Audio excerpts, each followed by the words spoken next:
Jesus disse: Eu sou a videira verdadeira, e meu pai é o agricultor. João 15:11. A videira produz a uva, que é a matéria-prima do vinho. E sempre no período entre safra, o agricultor poda a árvore, quebrando seus galhos para que continue produzindo frutos para a próxima safra. Jesus sempre nos comparou às árvores e à relva do campo, porque em sua essência ele é um agricultor. Ele nos poda, limpa e espera que lhe rendamos mais frutos. E assim como o agricultor cultiva e protege sua plantação, o Senhor também zela pelo seu povo. Neste pequeno documentário, você conhecerá a recente história do Ministério Noiva de Cristo, as promessas de Deus para essa comunidade cristã, enraizada no pentecostalismo e cheia do poder e do Espírito Santo de Deus. Como as provações, os obstáculos e os problemas serviram para que Deus moldasse o caráter de seus membros, frutificando-os e preparando-os para que enfrentassem seu pior momento, a pandemia de 2020, que paralisou o mundo e o Brasil, colocando os fiéis de Jesus Cristo à prova. E a retomada dos trabalhos ministeriais, o recomeço das atividades pós-pandemia, os investimentos em melhorias tecnológicas e a implementação de um novo regimento interno, de que modernizará a estrutura organizacional do Ministério.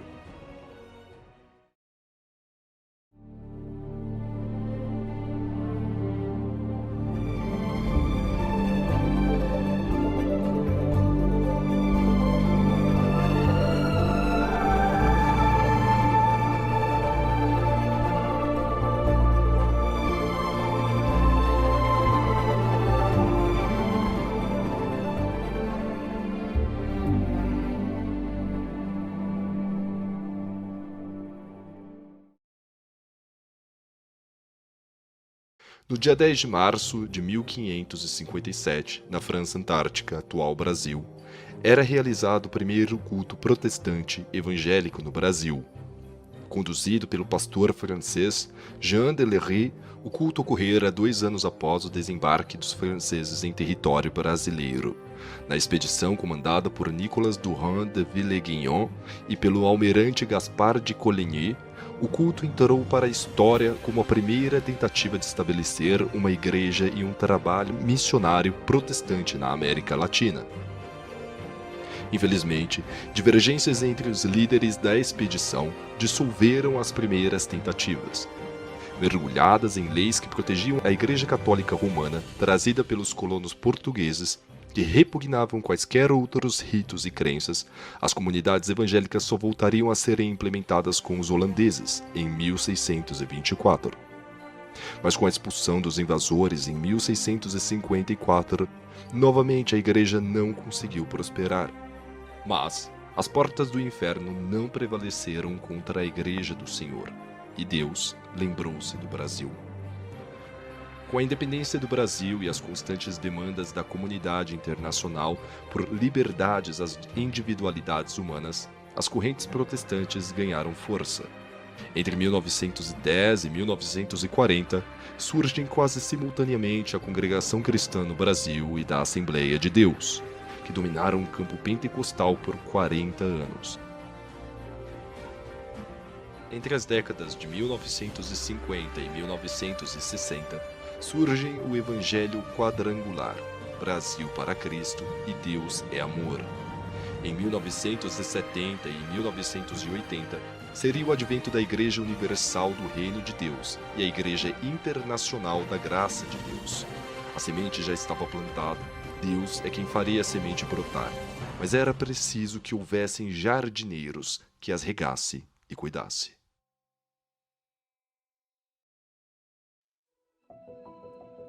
Em 1942, na cidade de Marília, interior de São Paulo, nascia Nelson Rosa da Silva, filho do brasileiro João Rosa, com a italiana naturalizada brasileira Itália Frazon. Aos 3 meses de idade, ele mudou-se com a família para a cidade de Lucélia, onde passou a viver com a família na fazenda Santa Maria. Foi ali que o pastor recebeu sua primeira profecia, com apenas 4 anos de idade. Na ocasião, um membro da igreja de sua mãe os visitou na fazenda, e na despedida, olhando para o rapazinho, profetizou a sua mãe que ele seria um pregador do Evangelho. Em 1944, do outro lado do estado, na capital paulista, nascia Helena Vrena, filha do italiano naturalizado argentino Leopoldo Vrena e da brasileira Maria Helenisa Paroli.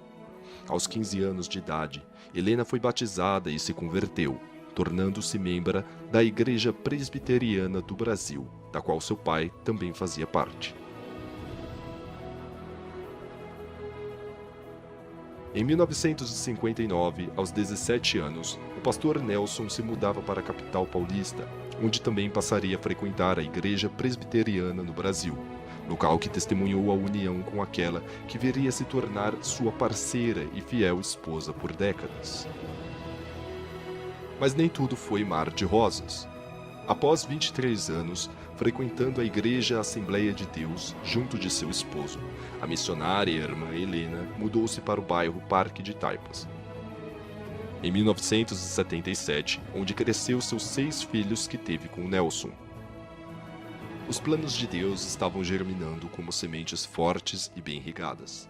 Era o jardim de Deus tomando forma, mas seus elementos não estavam isentos de luta. Assim como a videira é podada, a irmã Helena passou a enfrentar os anos de sequidão em sua vida. Pastor Nelson havia se desviado dos caminhos do Senhor. Entregue às lutas e mergulhado no vício do álcool, deixou de frequentar a igreja, atitude que entristeceu e dividiu o lar que outrora ajudara a construir. Foi neste interim de lutas e provações que, em certa ocasião, a missionária Helena lembra-se que Jesus lhe aparecera em sonho. Mas ela não podia ver seu rosto, apenas ouvir sua voz. No sonho, ela exclamava dizendo: Jesus, é Jesus! No sonho, ela via Jesus regando um belo e grande jardim. E, virando-se Jesus para o jardim, apontou com a mão direita para algumas plantas que estavam ressequidas e desfolhadas. Algumas tinham apenas o talo verde e sem folhas. Neste mesmo sonho, a missionária se recorda que, de repente, o jardim, Jesus e as plantas sumiram. Então, ela se via agora num caminhão cheio de pessoas que louvavam a Deus com alegria e júbilo. Essa era a profecia. O jardim que Jesus regava chamava-se Noiva de Cristo. E os jardineiros eram a irmã Helena e o irmão Nelson. As plantas eram os irmãos que futuramente fariam parte do jardim de Deus. Então, Deus, o Senhor, lembrou-se da irmã Helena e da profecia que lhe fizera. E o irmão Nelson, que outrora estava desviado, arrependeu-se de seus erros e se reconciliou à Igreja Voz da Profecia, igreja da qual a irmã Helena agora fazia parte. Deus havia entregue as sementes aos jardineiros. A palavra de vida eterna, o Espírito Santo e a fé em Jesus Cristo foram as ferramentas que os irmãos Nelson e Helena usariam para começar aquela obra que vinha do coração de Deus. E para isso, o próprio Deus se revelou em sonho ao pastor Nelson, dando-lhe, além da missão, o nome da igreja, Noiva de Cristo. Igreja Noiva de Cristo. Daí eu falei para a Helena, mas não põe uma administração Noiva de Cristo, né? Vamos procurar outro nome, né? Falei, tá bom, procura outro nome. Procurou, dessa aí, Noiva de Cristo. Passou bastante, umas 4, 5 vezes daí, mas só saía Noiva de Cristo. Falei, Helena, não tem jeito, é Noiva de Cristo, soltar, né? Noiva de Cristo. Aí nós começamos o ministério. O chamado estava consumado, mas ainda faltava algo: o terreno para a construção do templo. No começo, a igreja precisou se conformar com a cozinha da irmã Helena. E logo, havia tantos membros em tão pouco tempo que foi necessário transferi-la para o porão.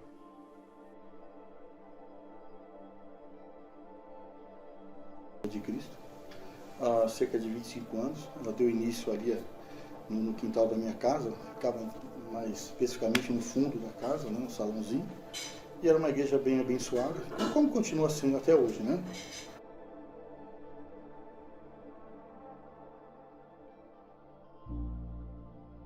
isso. E mesmo assim acho que fica saudade da igreja pequena, né?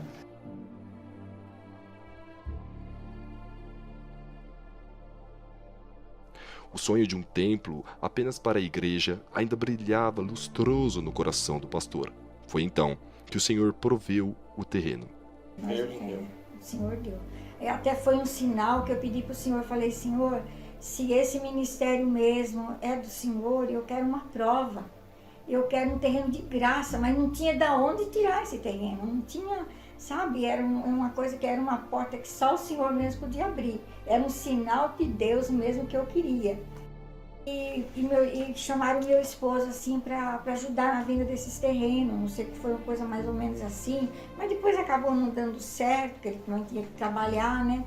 E daí eu fiquei orando. Aí esse senhor que era dono dessas terras, ele tinha assim, não era um crente, mas ele tinha uma raiz evangélica, né?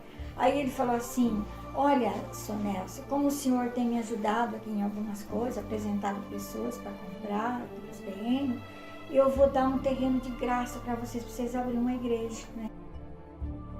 No entanto, a área para a construção era formada por camadas de rocha e pedras, que inviabilizavam a obra. Ele dizia, aí quando ele deu o terreno, né? Até que era para dar um terreno, mas ele deu 2 terrenos, porque tinha muita pedra, né? Aí o Nelson me levou para ver o terreno e eu peguei e chorei naquele dia. Falei, Nelson, mas isso aqui não tem jeito, era uma montanha de pedra, era só pedra, pedra, né? Aí ele falou assim, não, Lena, é aqui mesmo que nós vamos construir, e foi aqui que o Senhor nos deu, então é aqui que vai ser construída a igreja. Aí, e eu só sei que o Senhor começou a fazer aquele reboliço, sabe? Meu esposo nunca foi construtor, nunca teve sabedoria para essas coisas. Mas o Senhor começou a abrir assim, o entendimento dele, dando sabedoria, e faz assim, e as pedras foi sumindo, e as pedras acabou tudo, irmãos. Hoje em dia eu fico olhando, meu Deus, cadê aquelas pedras? Aonde que foi aquelas pedras? Que eu não sei nem que fim que levou aquelas pedras. Pedras que o pastor e a missionária pensavam ser o maior obstáculo até ali, se tornaram em degraus para a realização dos planos de Deus. Das pedras a uma das mais destacáveis e exuberantes construções do Parque de Taipas. Deus transformou aquilo que era impossível em realidade. Mais uma vez, o agricultor cuidava do seu jardim, protegendo, guardando e provendo em todo o tempo. Mas, como em Eclesiastes, há um tempo determinado para todas as coisas, inclusive as más. Em 26 de fevereiro, São Paulo confirma o primeiro caso positivo do novo coronavírus no Brasil.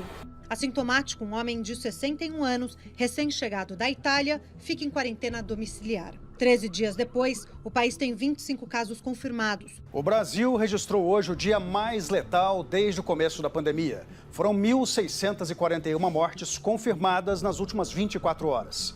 A média móvel de óbitos no país bateu recorde pelo 7º dia consecutivo. Uma nova variante foi confirmada em 2 pacientes em São Paulo.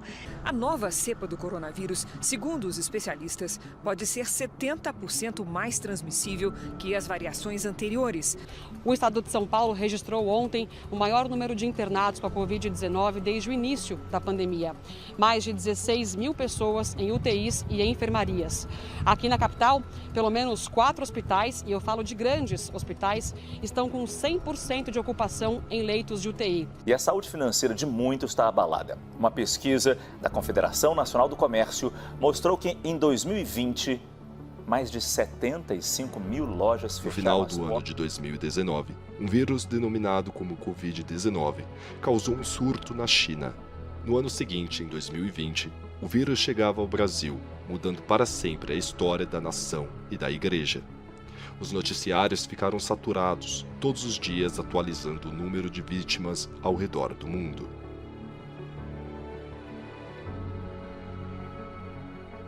Em 2 de julho de 2020, foi decretado o uso obrigatório de máscaras e em 24 de março de 2020, o fechamento de todos os estabelecimentos comerciais.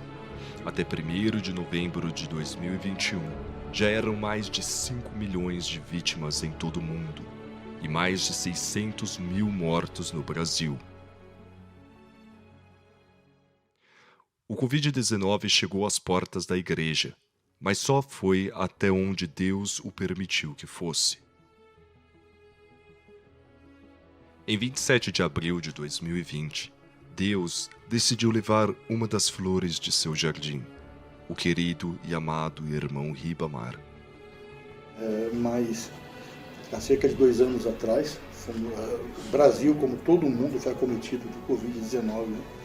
E foi muito forte isso. Eu vi empresas fechando, restaurantes fechando, igrejas fechando, pessoas aí que entregaram salões, principalmente aqueles que pagavam aluguel. Graças a Deus não foi o nosso caso, nós fechamos as portas também, mas foi por cuidado dos irmãos, né? Foi por cuidado dos irmãos, com medo que alguém fosse acometido dessa doença, o que realmente aconteceu. Acho que depois de 1 mês ou 2 meses, cerca de 1 mês e meio, 2 meses nós estávamos fechados, o irmão Ribamar, infelizmente, foi vítima desse Covid. A onda de mortes e o caos que havia se instalado parecia não ter mais fim. Em março de 2020, o isolamento, que até então seria de apenas 2 semanas, acabou se prolongando por meses. O governo, então, determinou que não apenas estabelecimentos comerciais, mas templos religiosos também seriam fechados. Era necessário se adaptar rapidamente às novas circunstâncias. Foi então que, inicialmente, a casa do pastor Joel serviu de reunião para a elaboração de ideias e soluções para que a palavra continuasse sendo ministrada aos irmãos e membros da igreja. Este foi o advento dos cultos online da Noiva de Cristo, o que possibilitou aos irmãos assistirem aos cultos de suas casas. O Senhor ele preparou pessoas capacitadas, né? Que logo começamos a bolar aí os vídeos. Num primeiro momento foi algo bem primário, foi algo bem, bem básico mesmo. E até nisso o Senhor foi preparando, foi aperfeiçoando, de forma que os vídeos foram ficando melhores. E o fato é que o Senhor não desamparou mesmo, que nós fechamos as portas, mas a igreja continuou através das lives. Eu lembro do primeiro dia que meu pai me apresentou essa ideia, falou se eu podia arcar com as consequências, com as devidas responsabilidades, né? Eu falei que sim. Os primeiros dias foram eu e meu irmão, a gente usando o iPhone dele para conseguir fazer as gravações. Me lembro quando eu fui chamar o Jonathan, estava com dificuldade na parte de colocar algum tipo de som ou uma mesa de som para ter uma qualidade melhor de áudio. Aí você teve a ideia de pegar também a mesa de som e conectar direto. Sim, foi bastante interessante. Inclusive, quando ele chegou com essa ideia de fazer live, eu já tinha um pouco de ideia em edição de vídeo, mas live era uma coisa nova para mim ainda. Só que a gente já tinha uma ideia de fazer live há um tempo já. Só que a epidemia mesmo foi um empurrão. Foi um empurrão pra gente. Foi algo bem às pressas, as primeiras lives deram bastante problemas. A gravação saía bem travada. E a gente foi testando vários softwares diferentes de gravação. Foi uma correria, mas Deus foi abençoando, usando sabedoria para fazer ao tempo. Foi assim que a gente começou a fazer live no YouTube e no Facebook, que melhorou muito, mas muito, a visão dos nossos irmãos para as nossas lives, tanto do Facebook quanto do YouTube. Ainda mais quando a gente foi usar a mesa digital da nossa igreja. Sim, é essa parte que eu acho muito interessante, que eu ia falar para vocês. A gente, 5 meses antes da epidemia, nós fizemos um curso de áudio, porque a gente não tinha noção nenhuma, bem básico de áudio. Foi algo que Deus preparou mesmo, sabe? Foi algo absurdo. A ideia de fazer live. Foi uma coisa extraordinária na nossa vida também, gente. Foi uma experiência muito grande. Mas também foi muito bom também ver funcionando, foi uma bênção, foi lindo. Eu lembro dos irmãos chegando em mim falando, que bênção que vocês fizeram isso, eu tenho uma família lá em Pernambuco, eles não conseguiam vir pra cá porque eles estão isolados por causa da epidemia, o aeroporto está fechado, vocês estão fazendo live, eles estão lá comigo dando glória a Deus, cara. Foi algo muito bom, gente, foi muito bom. A pandemia ainda não havia acabado, mas a redução no número de mortes e abrandamento dos casos permitiram ao governo liberar os cultos em 2 oportunidades. Um novo movimento, a partir disso, surgiu traçado por cultos de oração e de ação de graças, que marcaram o recomeço dos trabalhos ministeriais. Se por um lado a pandemia gerou muita dor e medo, Deus fez renascer luz nas trevas para o seu povo. A paz, o gozo e a alegria se sobressaíram ao caos e à falta de esperança que o mundo estava. O longo tempo em que estiveram distantes do templo e dos irmãos na fé fez com que o corpo de obreiros notasse a necessidade de uma nova estrutura interna, focada na palavra de Deus, na busca através de orações, nos louvores e na administração. A renovação das carteirinhas dos irmãos, a deliberação e construção do novo regimento interno e o primeiro congresso com a mocidade noiva de Cristo são alguns dos exemplos desse recomeço. Até aqui nos ajudou o Senhor, e pela primeira vez a igreja terá um congresso com a mocidade. Ocorrerá no dia 11 de dezembro, além de motivar e incentivar a juventude através da palavra, das obras e do exemplo, será uma ocasião de festa e adoração a Deus. Além disso, também comemoraremos nossa confraternização anual, que ocorre tradicionalmente no mês de dezembro. Uma oportunidade de os irmãos agradecerem a Deus por nos ter sustentado mais este ano, nos lembrando sempre que o agricultor, pastor, fiel amigo e Senhor das nossas vidas, nos protege a cada manhã, porque o nosso emblema é: o nosso Deus pelejará por nós.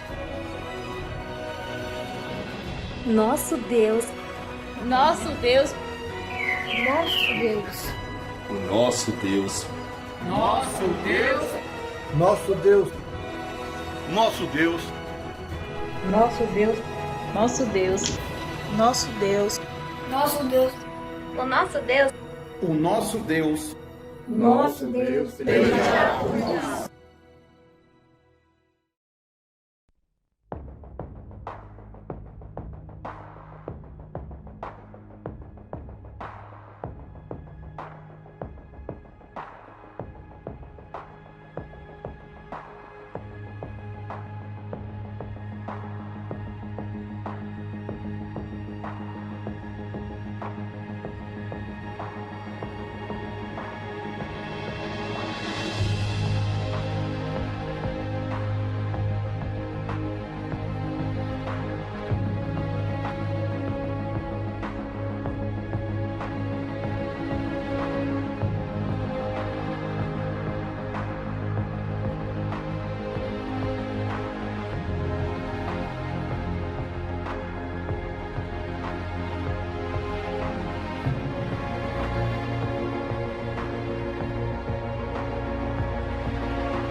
O Senhor falou em profecia que uma obra tinha a realizar em nossas vidas, um ministério com confiança iria entregar. Eu bem depressa fui buscar do Pai confirmação diante do altar. Pedi um terreno para construirmos, este seria o grande sinal. Confirmação o Senhor nos deu a terra para construir. Mas quando fomos para olhar a terra, o desânimo me envolveu. Porque, meu Deus, eram tantas pedras e mais pedra foi o mais que eu vi. Porque, meu Deus, eram tantas pedras e mais pedras foi o mais que eu vi. Mas o pastor foi mais corajoso, dizendo: vamos prosseguir. Foi aqui que o Senhor nos deu, com Jesus vamos conseguir. Pedras, pedras, pedras e mais pedras, pedras, pedras, pedras, tantas pedras. Porém as pedras transformaram-se em almas, num rebanho santo que o Senhor formou. Porém as pedras transformaram-se em almas, e um rebanho santo que o Senhor formou.